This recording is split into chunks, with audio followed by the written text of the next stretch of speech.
So as much as I want to dive on to working on the new chicken run, I did feel that I needed to try and mop up some of this mud. Can't be good for the chickens. So of course down the end we have a tree cutter that chips all his timber and leaves it for us. I'm just going to use that just to try and soak up that corner. See how we get on with it. Just like bloody chickens, isn't it? As soon as you put something new in their coop, they're back inside to investigate. I know what they're going to do. They dig it all up, dig it back down to the mud, and within a day or two it'll be slush again. Bloody chickens. That knackered me, and that's only half the coop done.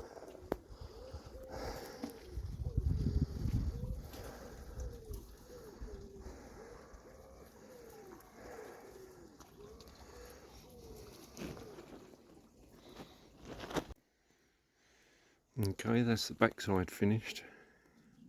Combination of cable ties and hog wings.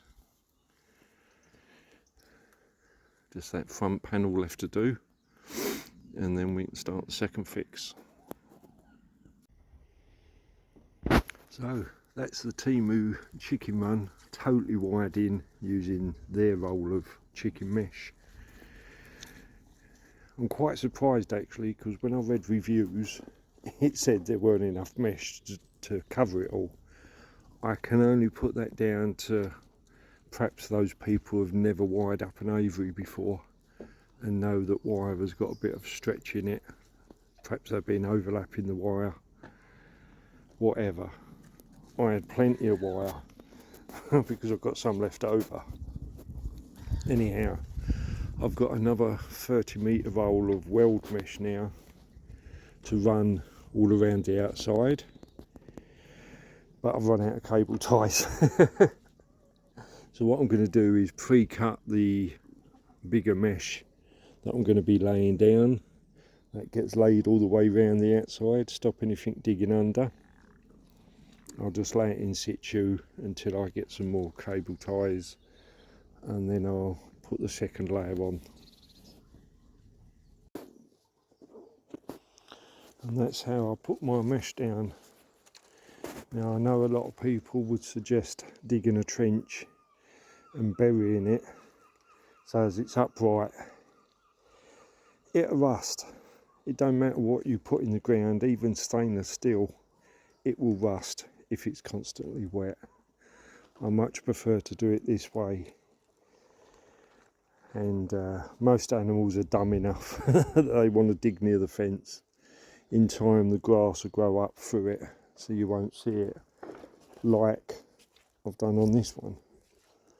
This one has got the mesh all the way around it. Under there is mesh and all the way around. I've had no foxes digging. We don't really get a lot of foxes on the Isle of Sheppey. 1 or 2 for the whole island. And the chickens will be in the shed of a night, the coop door will be shut. They've got much more easy pickings because people up that way don't lock their chickens up of a night. They haven't got an automatic door and the chickens are just out in the run.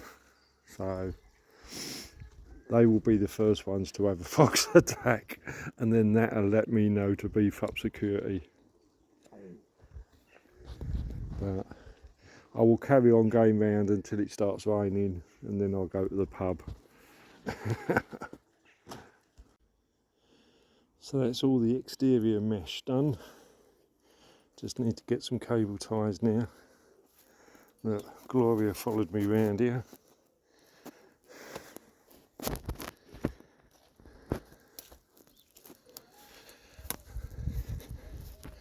As the mesh is so abundant, I will pick up a little bit more so I can go around the shed with it.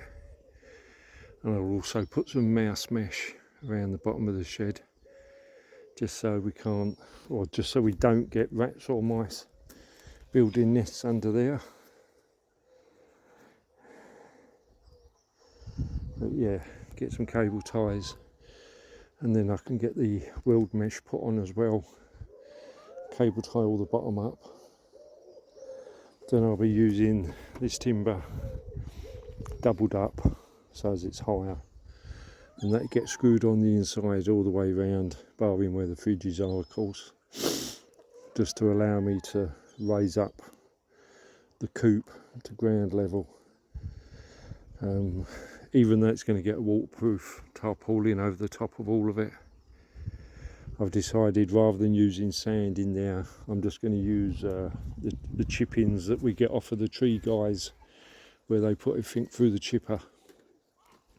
We get it for nothing, so therefore it's cost effective, and I can use that if it needs changing out.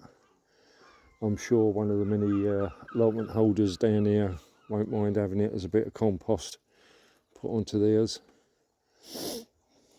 That's going to go over onto the other allotment, so that's going to be a polytunnel there.